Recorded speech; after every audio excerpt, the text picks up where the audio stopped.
नमस्ते मित्रों, श्री सत्यसाई लक्ष्मी मोहन विद्यालय से गामित प्रज्ञा एस आप सबका हार्दिक स्वागत करती हूँ। कक्षा 8 विषय हिंदी इकाई 5 सवाल बाल मन के जवाब डॉक्टर कलाम के। साहित्य प्रकार है साक्षात्कार। तो बच्चों, इस इकाई में हमारे भारत देश के पूर्व राष्ट्रपति डॉक्टर अबुल पाकिर जैनुलाब्दीन अब्दुल कलाम जो एक वैज्ञानिक है और डॉक्टर अब्दुल कलाम एक सरल स्वभाव का व्यक्ति है और डॉक्टर अब्दुल कलाम बच्चों से बड़ा लगाव है। तो बच्चों, इस इकाई में बच्चे अलग अलग विषय पर डॉक्टर अब्दुल कलाम से प्रश्न पूछते हैं और अब्दुल कलाम उनके उत्तर देते हैं। तो बच्चों, उनके बारे में हम इस इकाई में देखेंगे। तो विद्यार्थी मित्रों, જ્યારે તમે આ વિડિયોને જોશો ત્યારે આશા રાખું છું કે બધાના હાથમાં પાઠ્યપુસ્તક હોવું ખૂબ જ જરૂરી છે, જેથી કરીને તમે આ પાઠને સરસ રીતે સમજી શકશો। बच्चों, इकाई 5 सवाल बाल मन के जवाब डॉक्टर कलाम के। तो विद्यार्थी मित्रों, આપણે આ પાઠને હિન્દીની સાથે સાથે એનું ગુજરાતી અનુવાદ કરીને પણ આપણે પાઠને સરસ રીતે સમજીશું। प्रश्नोत्तर शैली में प्रस्तुत यह साक्षात्कार डॉक्टर अबुल पाकिर जैनुलाब्दीन अब्दुल कलाम से बच्चों की बातचीत पर आधारित है। यह बातचीत तब संपन्न हुई थी जब डॉक्टर कलाम राष्ट्रपति पद पर आसीन थे। वे बच्चों की जिज्ञासाओं का तुरंत उत्तर देने के लिए सदैव तत्पर रहते थे। तो बच्चों, डॉक्टर अब्दुल कलाम का पूरा नाम क्या था? तो डॉक्टर अबुल पाकिर जैनुलाब्दीन अब्दुल कलाम। तो विद्यार्थी मित्रों, आ पाठ एक प्रश्नोत्तर शैली में रजू थयेल छे कि जेमा साक्षात्कार डॉक्टर अब्दुल कलाम અને બાળકો વચ્ચે જે વાતચીત થઈ છે એ વાતચીત પર આધારિત આ પાઠ છે। અને આ વાતચીત ત્યારે થઈ હતી જ્યારે ડૉક્ટર અબ્દુલ કલામ રાષ્ટ્રપતિ પદ પર હતા અને તેઓ બાળકોની જિજ્ઞાસાઓનો તરત જ કેવો જવાબ આપવા માટે તેઓ તત્પર રહેતા એ વિશેની વાત આ પાઠમાં કરવામાં આવી છે। તો વિદ્યાર્થી મિત્રો, હવે આપણે આ પાઠને સમજીશું।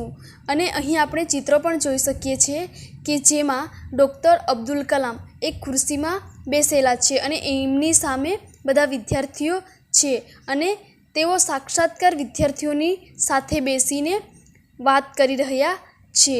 તો હવે આપણે આ પાઠને સમજીશું। પ્રશ્નકર્તા આર અરવિંદ, कक्षा 3, सेंट मेडल स्कूल, चेन्नई। क्या आप अपने बचपन की कोई यादगार घटना हमें सुना सकते हैं?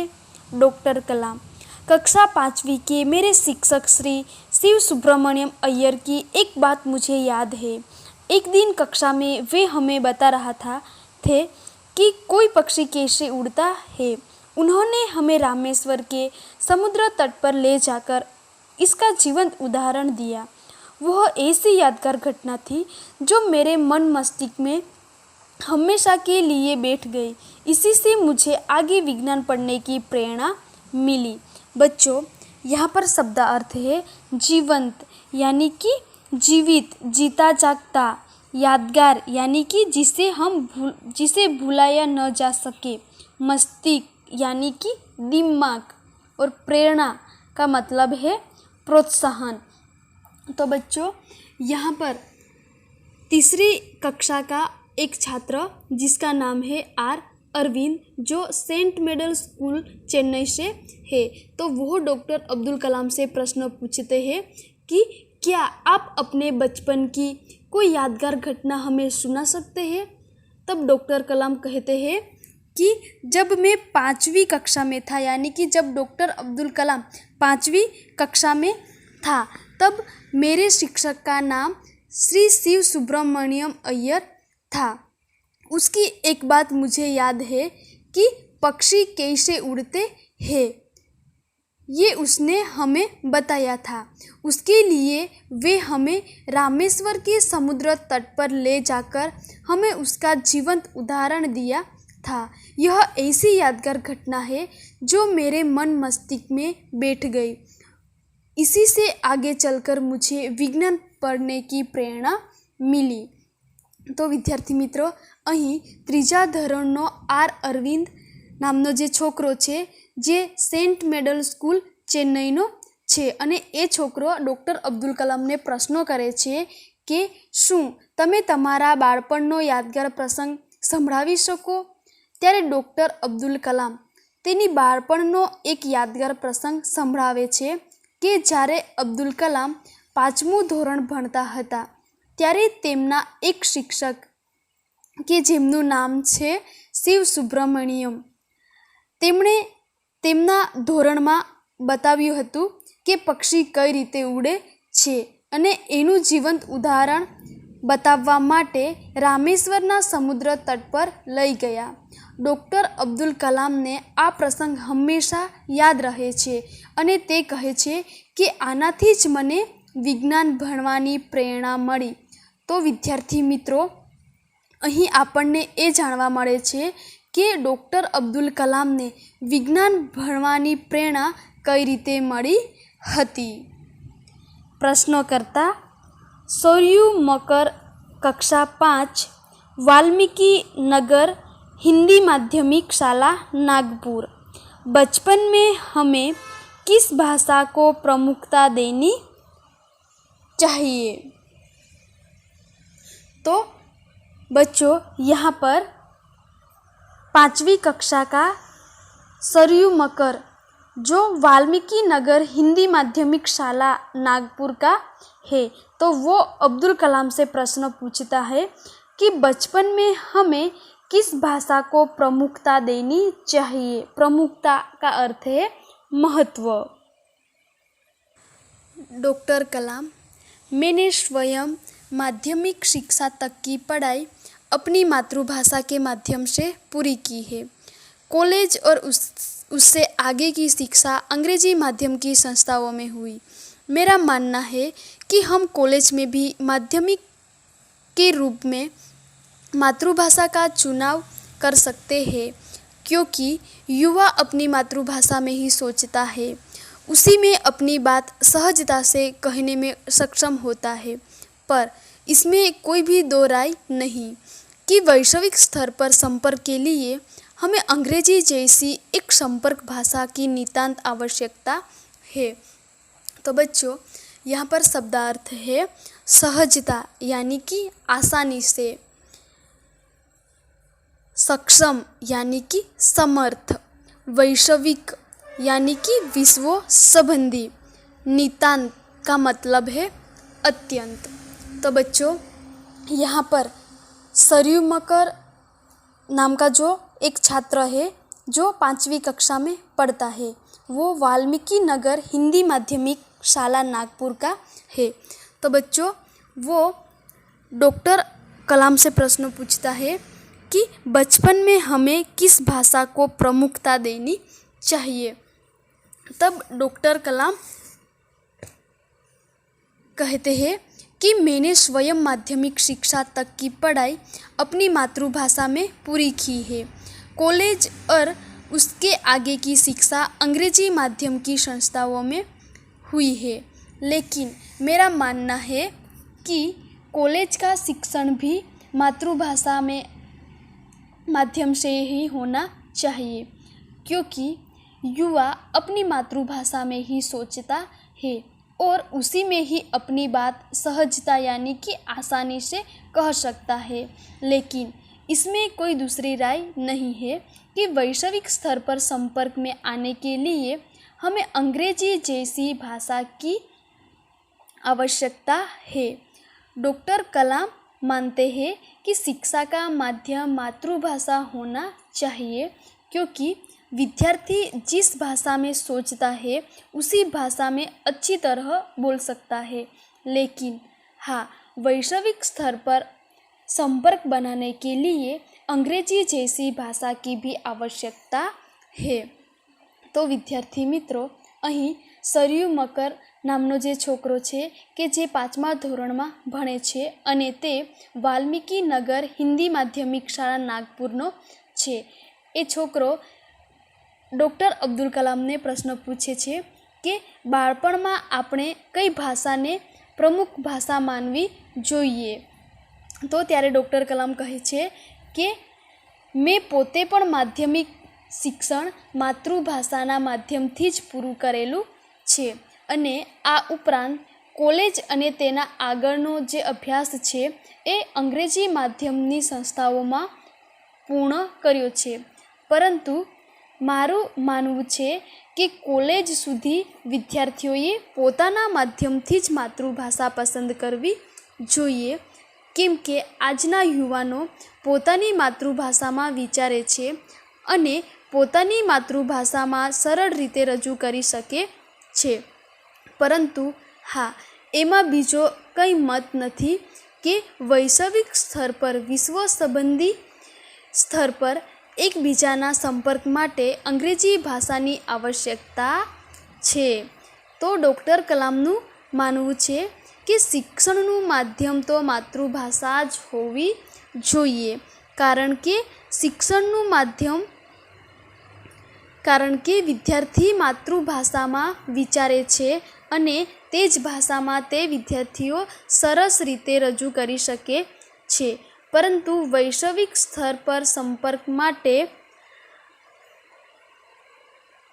અંગ્રેજી ભાષા પણ ખૂબ જ જરૂરી છે. તો વિદ્યાર્થી મિત્રો, અહીં આપણને માતૃભાષાની સાથે સાથે અંગ્રેજી કે જે એક વિદેશી ભાષા છે તેનું મહત્ત્વ પણ જે છે એ વિશેની વાત કરવામાં આવી છે કે એકબીજાના સંપર્ક માટે અંગ્રેજી ભાષા પણ ખૂબ જ જરૂરી છે. प्रश्नकर्ता अर्श पटेल, कक्षा 5, चंदूलाल विद्या मंदिर, मुंबई। यदि हम आपकी तरह बनना चाहें तो हमें क्या करना चाहिए? डॉक्टर कलाम, जब आप युवा अवस्था में कदम रखें तभी आपको जीवन में लक्ष्य निर्धारित कर लेना होगा. हमेशा कुछ बड़ा सोचो.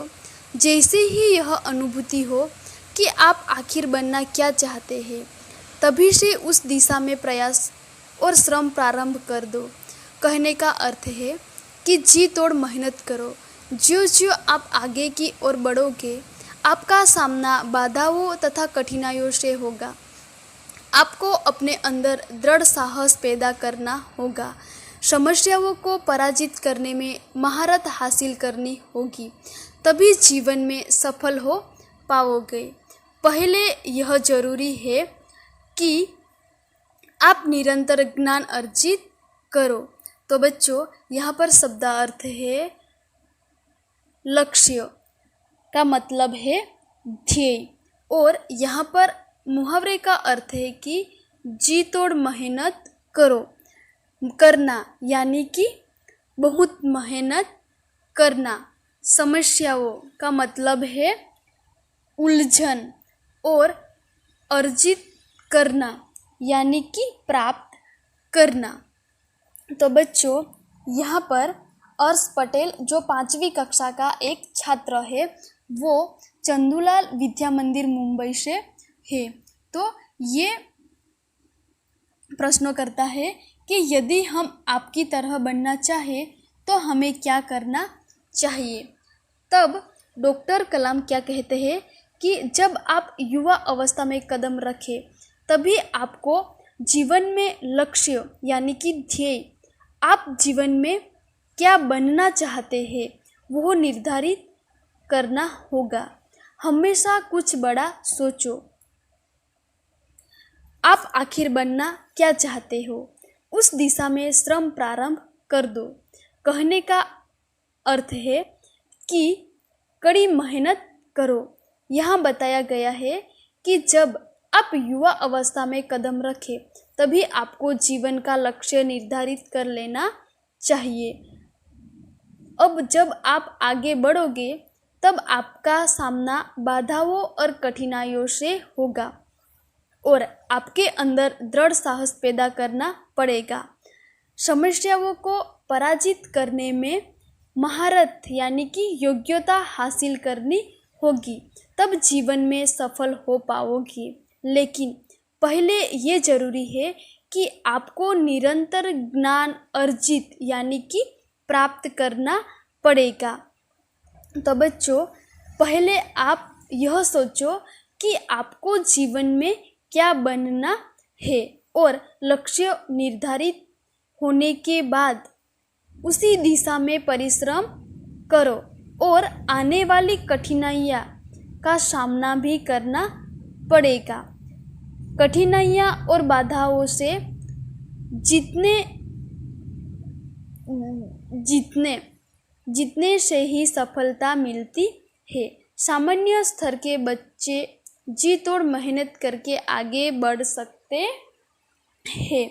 तो विद्यार्थी मित्रों, અહીં 5મા ધોરણનો વિદ્યાર્થી અંશ પટેલ જે ચંદુલાલ વિદ્યા મંદિર મુંબઈનો છે અને તે પ્રશ્નો કરે છે કે જો અમારે તમારી જેવું બનવું હોય તો અમારે શું કરવું જોઈએ।